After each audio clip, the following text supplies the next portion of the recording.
understanding what you really want, right? Are you buying this house because it's the next step? Because you're supposed to? If you're doing it for that reason, then I would say, I probably wouldn't recommend you doing it.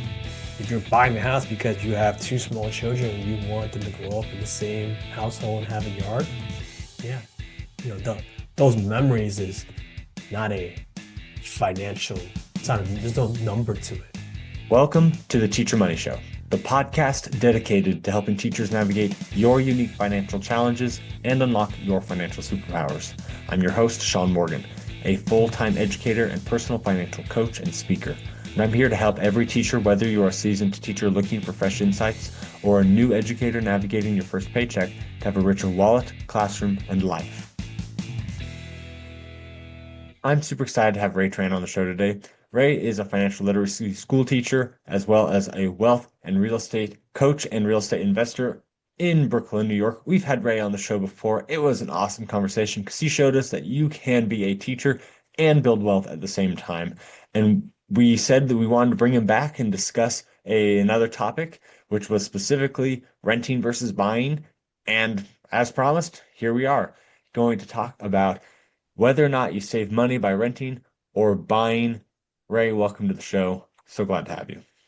Thank you, man. I'm excited to be here.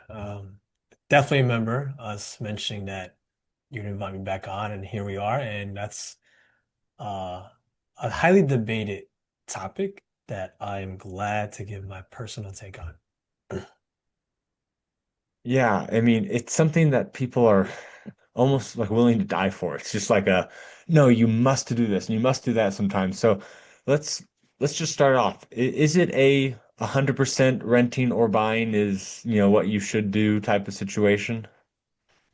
Yeah, obviously it depends on your personal situation, but if you asked me this question 4 years ago, I would have told you that I only believe in buying and I feel like renting is wasting money. But if you're asking me today, so in a high cost of living city, I 100% believe in only renting. I live in New York City, and for me to buy a place that suits our need, our family needs, I'd have to spend about 1 million plus on a property. I have to put a couple $100,000 in renovations, so I'm out of pocket about $500,000. And that basically will take away my ability, my liquidity to invest in whatever I do now. So, full transparency, I pay $36.50 a month for a 3 bed, 2.5 bath duplex. And I am very happy with what I'm paying. And people will say, hey, listen, you're actually spending 40 something grand on rent a year, you're throwing it away. And I say, you could think of it like that, but I like to say your rent is the maximum you'll ever pay every single month, while if you own your mortgage is the minimum that you pay. Anything goes wrong, any maintenance, any capital expenditures is on your dime. But if you rent, everything is covered by the landlord. So what I do is I'll take the money I would have used to buy a property, instead I would invest in other asset classes or different things, and the money I get from there will cover my rent and more. So basically, I'm living rent free, and I also have the flexibility to do a lot more things. Okay, lots of stuff to unpack there. Let's start with the you're throwing money away. So, people say you're throwing money away because there is no ROI on the rent itself. Like the actual money being paid to rent, you get in exchange a home to live in, but there's never going to be like a return on investment. As opposed to with a home, when you own the home, you are paying money in, but part of that money you're paying in is just going to sit there in the home in equity, right? There's the interest that is being thrown away, but the equity you're building is just sitting there in the home, right? And then the home will, assuming past performance continues, will rise in value over time, depending on where you live, especially in those high cost of living areas. The reason why they're high cost of living is because appreciation has outpaced appreciation in other places in America. So, what about that? Like, if you're going to get massive appreciation, like, my parents bought in it's not a high cost of living area, but it's a higher cost of living area than where I live. And they bought 40 years ago, right? 30 years ago, whatever. And their home has just gone up, up, up, up, up, right?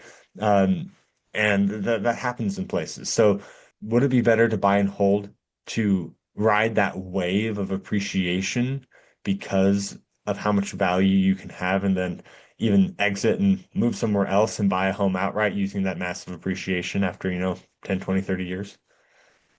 Yeah, I mean, it makes sense what you're saying. So the only people that I would recommend buying their primary home is if they were to do nothing with that money that they have set aside. So if you're going to say, I'm not going to invest the money, I'm leaving it in the bank, I was like, you're not willing to invest in the stock market, you're not willing to invest in businesses, you're not willing to invest in your own rental properties. They say no. I was like, you know what? Okay, put it in there. But I believe that people say that buying a house is an investment. I disagree with that. To me, assets put money into your pocket while liabilities take money out of your pocket. So you're a homeowner. Is your property putting money in your pocket or are you taking out money to pay for things? So as a homeowner that doesn't have any tenants in there, you're literally always taking money out. Now, if you house hack, you buy a multifamily, a two family, three family, you live in one unit, you rent the other ones, okay, that's an asset because it's bringing you cash flow, right? So that's one thing. Um, and of course, if you buy a house over 30, 40 years, it will grow. Same thing happened to my parents' house, right? They bought it for, I believe, about 700,000. This was in 2004-ish. Over 20 years later, it's 3x the value, right? But if you were to invest in the stock market or other investment properties, you'll probably get, if not that, even a greater return, right? And the last thing is when you buy your own primary house, yes, over time it appreciation does its job, but your money's generally locked in. It's not, if you want to use that money, you'd have to sell it. Now, you could also get a HELOC, a home equity line of credit, to access capital, but most people don't really do that. So if you're going to buy a house, and the majority of people that buy a house, especially in a high cost of living city, they're going to put all their life savings in there. They're going to, take over their emergency fund. And if anything goes wrong, a lot of times they're living paycheck to paycheck and they can't really afford to have flexibility in their lifestyle. So I feel like most people buy houses because you're supposed to. We're taught that's the next step in the process. But if you're going to use your life savings to put it into a house and then you're basically living a paycheck to paycheck for the next 30 years, pay off your mortgage, I don't think that's the way to live, at least for me personally. Yeah, so then the question is, and another question, I guess, is you have this appreciation value, which you said, you can get a higher return in the stock market, which is probably true, right? Appreciation is usually 3% a year. That's the average for real estate. While when you're in the stock market, the average has been around 10, 12, somewhere in there, um, per year. If you own the home and that's your only thing, you're not going to invest in anything else, absolutely get something. But if you're renting, you said that the bottom dollar cost for renting is what you pay every single month, while it'll be higher and higher when you are owning the home. My question for you, though, if you flip the appreciation issue as the value of the home appreciates and your mortgage principal and interest stays the same every single year, you have the opposite thing going on as costs are going up and up and up for, landlords, your rent is going up every single year. So how do you square that and say, I know that even though right now it's the bottom dollar, next year my bottom dollar will be higher, while when you are a homeowner, your bottom dollar generally will be the same and therefore relatively be lower over time as a result. Yeah, I mean your mortgage, assuming you have a fixed rate, will stay the same, but your property taxes go up, your insurance goes up, the cost of maintenance or capex goes up as well, right? So yes, while the rent does go up over time, um, I would say that The only reason that I will consider buying is if I value having my kids grow up in the same household. Because when you are renting, then you are at the mercy of your landlord. If they decide that they want to sell the place, if they decide they want to have their kids move in, then I have to find another place, right? So right now I'm on a I guess like a month to month lease per se, right? We didn't like renew a yearly annual thing, and technically they could tell me to move out, but I like to think that I'm a pretty easy tenant to deal with.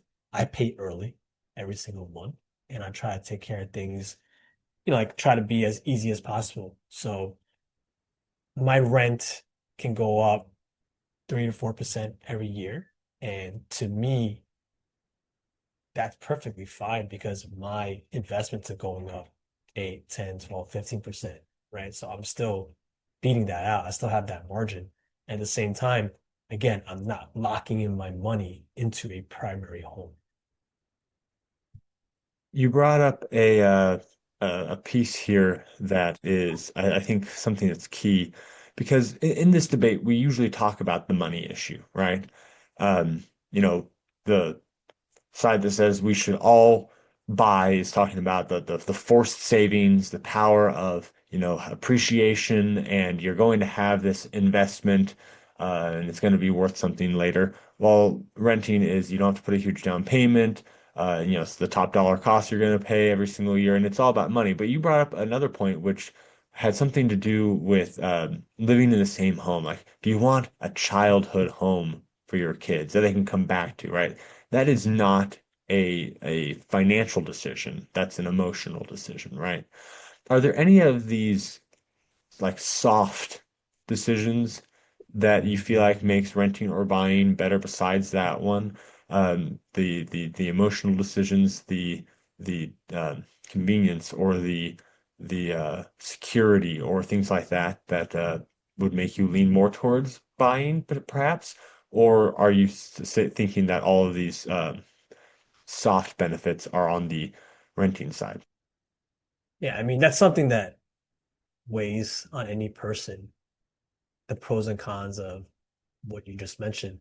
So I would say that for me, like for a general person or family, if they value flexibility in terms of location flexibility, then they should rent, right? Because they could just pick up and move and go wherever they want.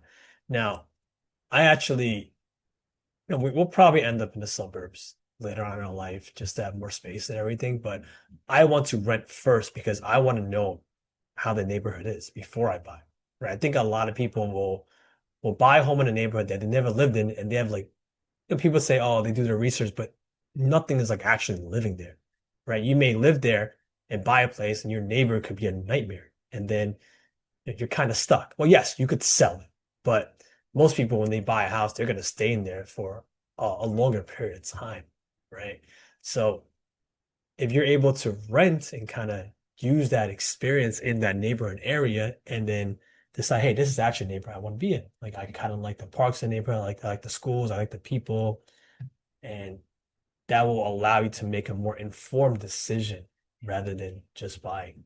I mean, I think the biggest reason people buy is because that's what they're supposed to do, right? You're supposed to get good grades, get higher education, graduate, get a job, marry kids, buy a house, and retire in your 60s. And to me, the idea of getting locked in a house for a 30-year mortgage just so that you can retire and live off a paid off house, like that's not that appealing to me, you know. I think for that average American, that's appealing. But when you actually do it and you see the mortgage payments and you see that you don't have the flexibility to do other things, living paycheck to paycheck, that's a harsh reality that people don't realize until it's too late. Yeah, I like 2 points that you make here. So the flexibility is absolutely huge. So I live in a home that I own right now, but it's kind of annoying to say I own this home, but then like can't leave if I wanted to, right? My wife and I have considered different options of things that we can do because we've wanted to, change things up, but to rent the home to somebody, it just because of we bought it during that like rate spike, it'd be kind of difficult to rent and make any money on it. So that makes it hard for us to leave. And then to sell the home, we're just like unsure we'd get the dollar amount that we need for right now because the market has dipped since we bought it as well. So we are kind of stuck. And have felt that. So I mean, when I first said, "Hey, let's debate this," I had not felt that yet. And now I'm like, I can feel that. I feel that soft reason for not buying that I would potentially like to just say, well, lease is up. See ya, right? But it's not up, right? I have to sell it if I want to move on, or wait for rents to, rise enough to make it make sense for me to be able to rent out this home. So that is a huge, huge thing. However, I do firmly believe in the power of a paid off home when you're in retirement. Now, if you get there by living in the home for 30 years, or you get there by investing and then taking a chunk of your investments and buying a home cash, either way, you end up with a paid out home at the end. But I do think that in retirement, especially when you have a fixed income restraint that you're trying to work with, and you don't want to have to go out and hustle or work or anything like that, then you're definitely going to want to have a paid off home. That's my personal just like the soft benefit of having a paid off home is so much more worthwhile than the value you get from the stock market, even though it'd probably be higher in terms of actual return on investment. So I think that there's two ways to get there. And right now we're both just taking two different ways. Yeah, I mean, there are a lot of investors out there that believe in buying properties and paying off the mortgage so they have greater cash flow, right? I'm not in that boat. I feel that if you buy a property and let's say the mortgage on the property is 5% and you decide to pay it off, I would rather leave that mortgage there and use that money I would have used to pay it off to go invest and get a higher return, right? Uh, as you invest, as the wealthier people, the name of the game is leverage, right? You want to leverage all of your assets, right? And you're paying down your debt. And to me, like that's good debt. A 5% mortgage is a good debt. If you're paying that off, then you're lowering the amount that you can leverage, right? So for me, I am always leveraging different lines of credit and zero APR credit cards to invest in more things to give me more return. Right? I think a lot of people just look at that as a negative thing, but if you have, like my securities backed line of credit, which is leverage against my taxable brokerage account, I'm paying about 6.5% interest only monthly payments. Now, if I use that, I'm paying 6.5% every month. Yes. If I use that to give me a 10%, 15%, 20% return, then I'm making more, making that margin. At the same time, that money stays invested in the stock market. So I'm very big advocate of investing in asset classes like stock market and real estate because generally speaking, those returns will outweigh other things, right? But at the same time, not everyone has that mindset. Like the average American doesn't have the mindset to keep playing the leverage game. But the reality is the wealthiest people always leveraging their assets. If a really wealthy person wants to buy a house, they're not paying cash for it. They're going to leverage a line of credit because they're using that money to build more money, right? They're not going to take away their liquidity. And I think a lot can be learned by the wealthy. People will complain, hey, wealthy people don't pay taxes. They're not doing anything illegal. They just know how to play the game. They understand the rules and they're able to use that to their advantage to build more wealth. Yeah, and I think that what that comes down to for me is what is your end goal, right? Is your end goal to be as wealthy as possible, or is it to just, have a nice, stable, financially secure ending? I'm not particularly interested in being a multi-bajillionaire or anything like that. So I feel like Ray's much further along the path towards just like having, multi-million dollars, whatever he wants to do with his life in that regard. And that's totally cool. Just different goals. So if you are in the camp that Ray's in, definitely, leverage, leverage, leverage. I was in that camp for a long time, and uh, I got a little burned by leverage. I've told everyone about it on the show. So I've pulled back a little bit. I'm a little more conservative as a result. Maybe I'll open back up to it later once I've gotten the burn off of my system. Uh, but it's all about just balancing. The whole thing that we're looking at here is we've got, renting. and investing, or buying and holding, having a lot of your cash kind of stuck in a home. Now, if it's just the cash being stuck in the home issue, Ray, I want to ask you this because this is how I bought this home. I want to see if this makes a difference to you. I bought this home as a wholesale deal from someone who had owned this home for 50 years. They moved out because they couldn't live here anymore, and I, got a loan to fix it up, and then I refinanced it and got my money out. Would you say that it makes more sense to buy your primary residence in that kind of a vein where you aren't actually going to have any of your own money in it, or is renting still a better choice in that uh, domain? Yeah. If you're able to buy a property and basically force appreciate it, right? So if I'm going to buy, I'm not going to buy a turnkey, already done house. I'm going to buy a fully distressed garbage inside because I want to rip it up and make it the way I want, right? So, even in investment properties or buying primaries, like if you're able to buy a house that needs a lot of work, you're able to do the renovation, it'll drive up the price. So that's forced appreciation, right? You get the equity up front. So that's a much better deal than buying a house that's already done. Now, if you buy a house that's brand new, turnkey, flip, whatever it is, I mean, you can just move right in. And there's obviously value in that. But financially, the people that renovate the house, they're making that margin when they sell it to you, right? So you don't have no equity to go into. So I would say if you're going to buy, I would go that route to spend the time and the money to fix it up because it'll appraise for much higher. And if you're able to refinance and pull all your money out, you're basically got a free property, right? So that's a great situation to be in if you're able to execute it. Awesome. Yeah. So there are multiple ways to skin this cat, as the saying goes, and we just need to be aware that it's kind of a spectrum. I know I kind of promised a throwdown debate, but it really depends on who you are and where you're at. I want to bring that back to the where you're at here and ask. You said if you're in a high cost of living area, you very specifically said that at the beginning, then you recommend renting. How do you figure out if it actually makes sense to only rent or if buying could be a better choice? Because for me, where I live, like to rent this home would cost more than my mortgage.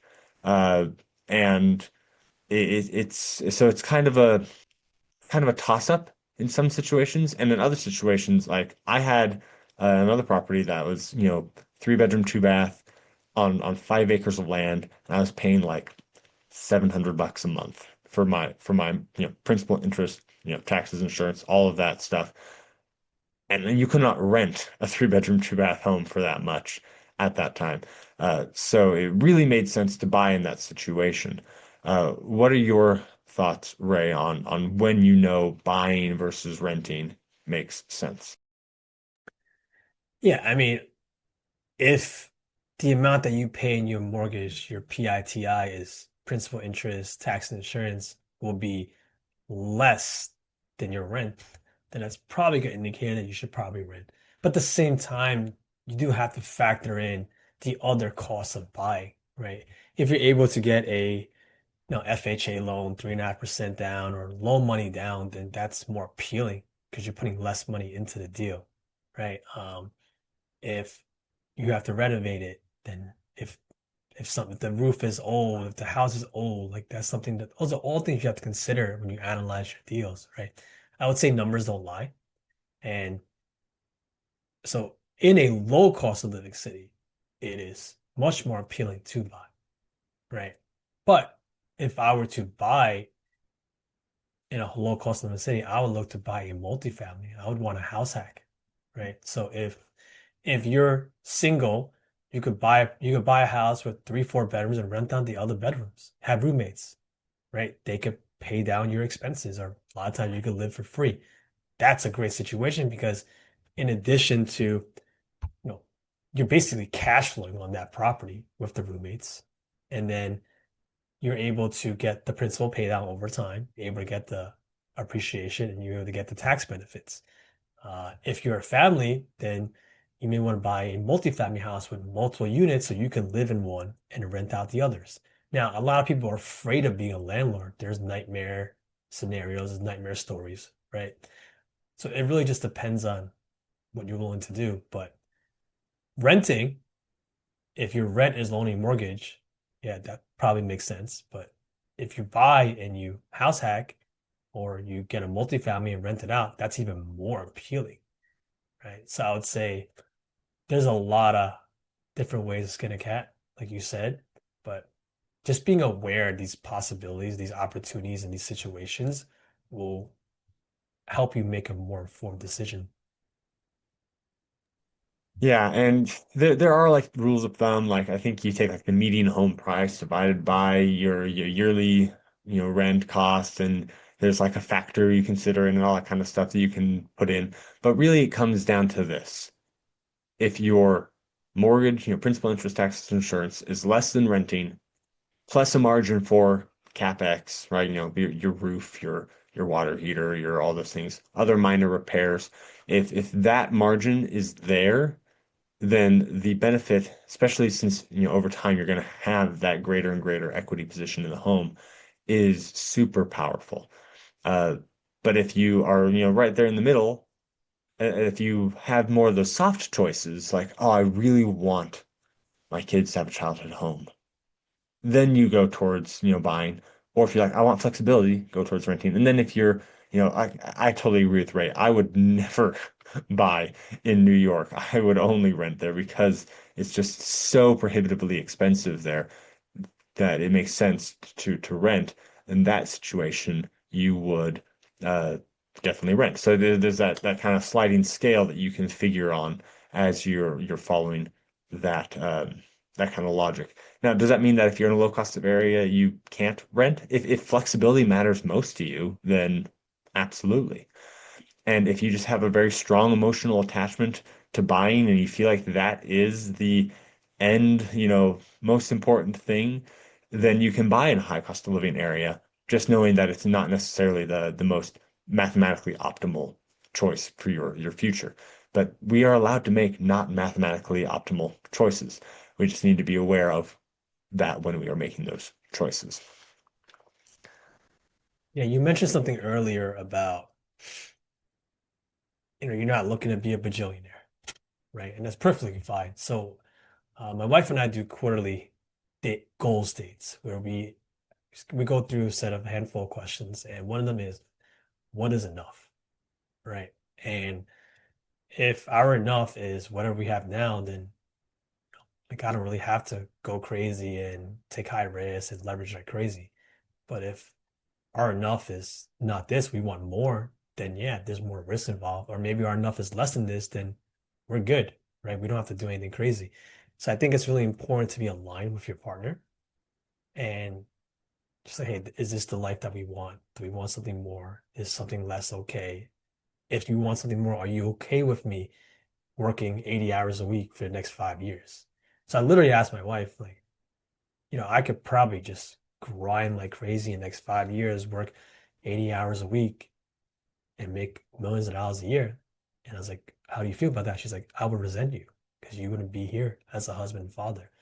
So it's really just based off what your partner and what you guys want as a family. Or if you're single, then you can shoot for the moon. That's what drives you. But I think a lot of people, even like I know a lot of really successful entrepreneurs that make a gajillion dollars, but they don't have a relationship with their kids because all they did was work, right? And they say they regret it. They wish that they had less, but you can't get that time back, right? So yeah, it's personal situations. It's also what you want, what enough is, what kind of life you want.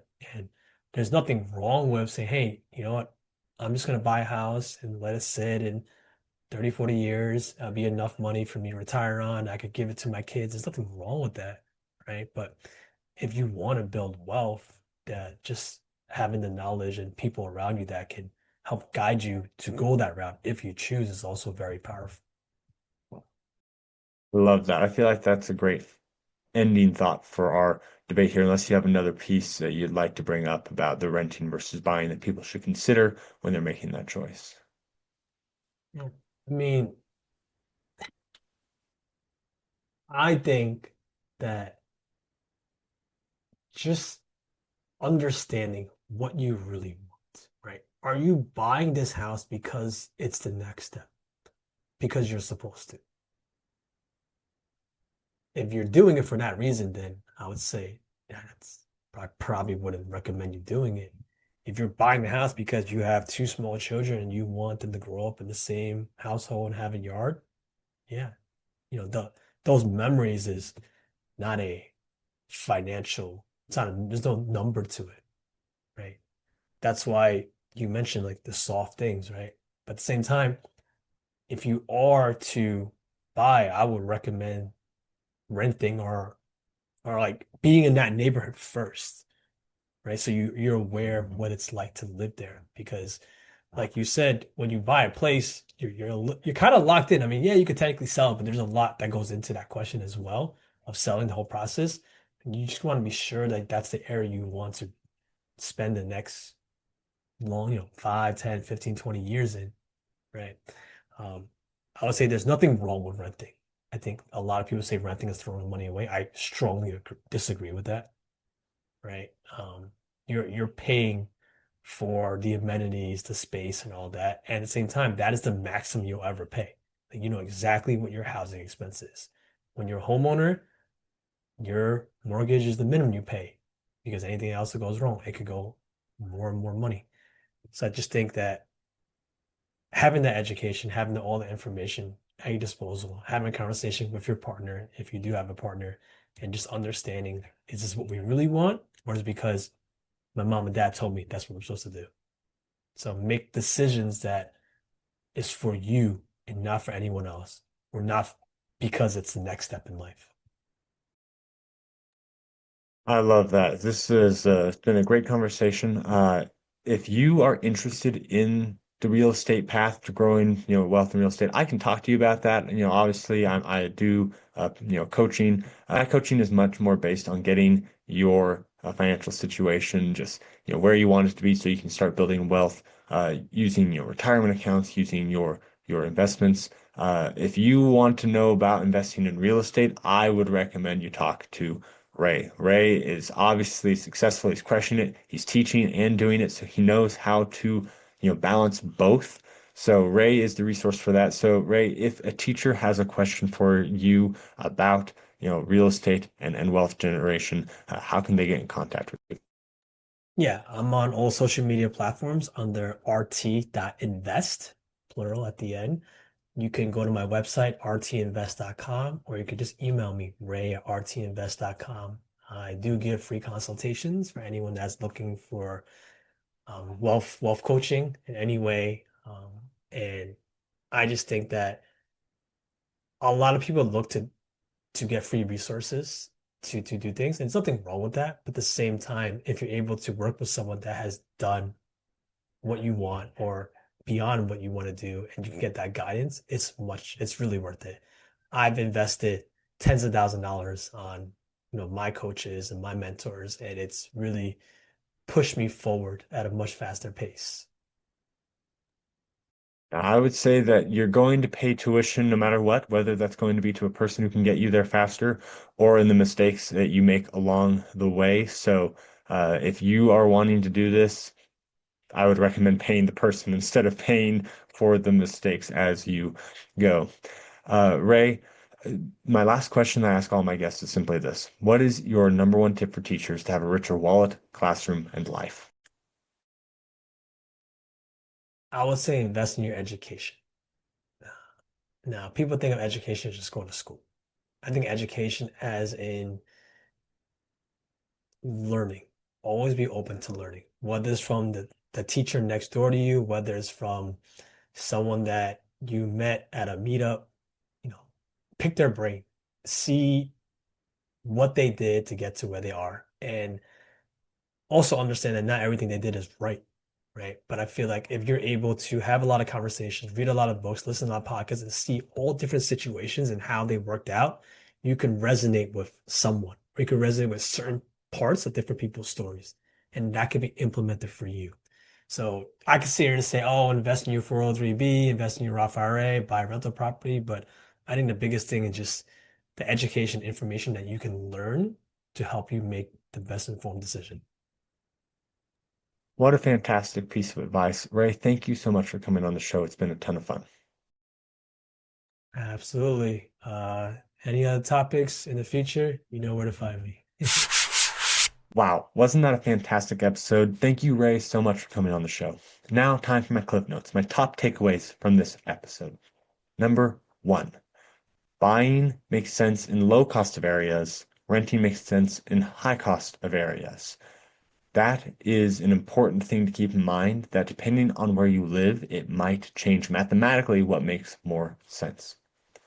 Number two, when you rent, the rent is the highest you will pay that month, while when you buy, it's the lowest you will pay for your mortgage because any repairs and such after that are entirely on you. Number three, try and defray the costs of owning a home. You don't want to be paying for that whole thing. You can house hack. You can buy a beat up home, fix it up, and then pull the money out. Those types of things can defray the costs of buying a home, which makes buying much more appealing. Number four, there are emotional or soft reasons for renting versus buying. Flexibility is heavily on the rental side, and the security and having a place to make memories, that is heavily on the buying side. Because if you buy long term, you'll own that home outright. You'll have a much more stable place where you can stay, and it's very inexpensive once you've paid it off. Versus renting, it's going to keep going up and up and up. So just keep in mind that those soft reasons for owning versus renting are hugely, hugely important. And number five, learn. Take the time to study this out. Do not do this just on a whim. Consider it and then learn from somebody else. And that goes for, this topic of renting versus buying and going into the wealth generation that Ray and I were talking about. All of these things together are just coming down to this annoying phrase, it depends. I cannot tell you if renting or buying is better for you. I cannot tell you the right path forward because you are an individual that has your own unique circumstance or situation. It depends on you. So go out there, learn, figure it out, ask questions. Don't pay tuition and mistakes. Pay it to someone who's going to help you along the way. If you would like the access to the show notes where you can connect with Ray, you can go to teachermoneyshow.com/podcast, or you can go to the description in your podcast player and click the link to get directly to the show notes there. And I will have all of those links to connect you with Ray there. Now, remember, in this journey towards wealth generation, in this journey of deciding if you should rent or buy, as a teacher, you are already rich. Your wallet just needs to catch up. If you would like help on your personal financial situation, go to teachermoneyshow.com/coaching and you'll be able to find different ways I can help you there. If you would like to participate in spreading this message of financial empowerment to teachers, I would encourage you to talk to your administrator or to your district level about going to seankmorgan.com to find more information there. And regardless of which one of those you need, please like and subscribe so that way we can spread the reach of this more. Leave a 5-star rating and review. That's going to help more teachers find this. And then turn around and tell a teacher friend. I really appreciate it. Contents of this podcast are informational in nature and are not legal or tax advice, and neither I nor my guests are engaged in the provision of legal, tax, or any other advice. You should not act upon this information without first seeking appropriate advice from an accountant, financial planner, lawyer, or other professional.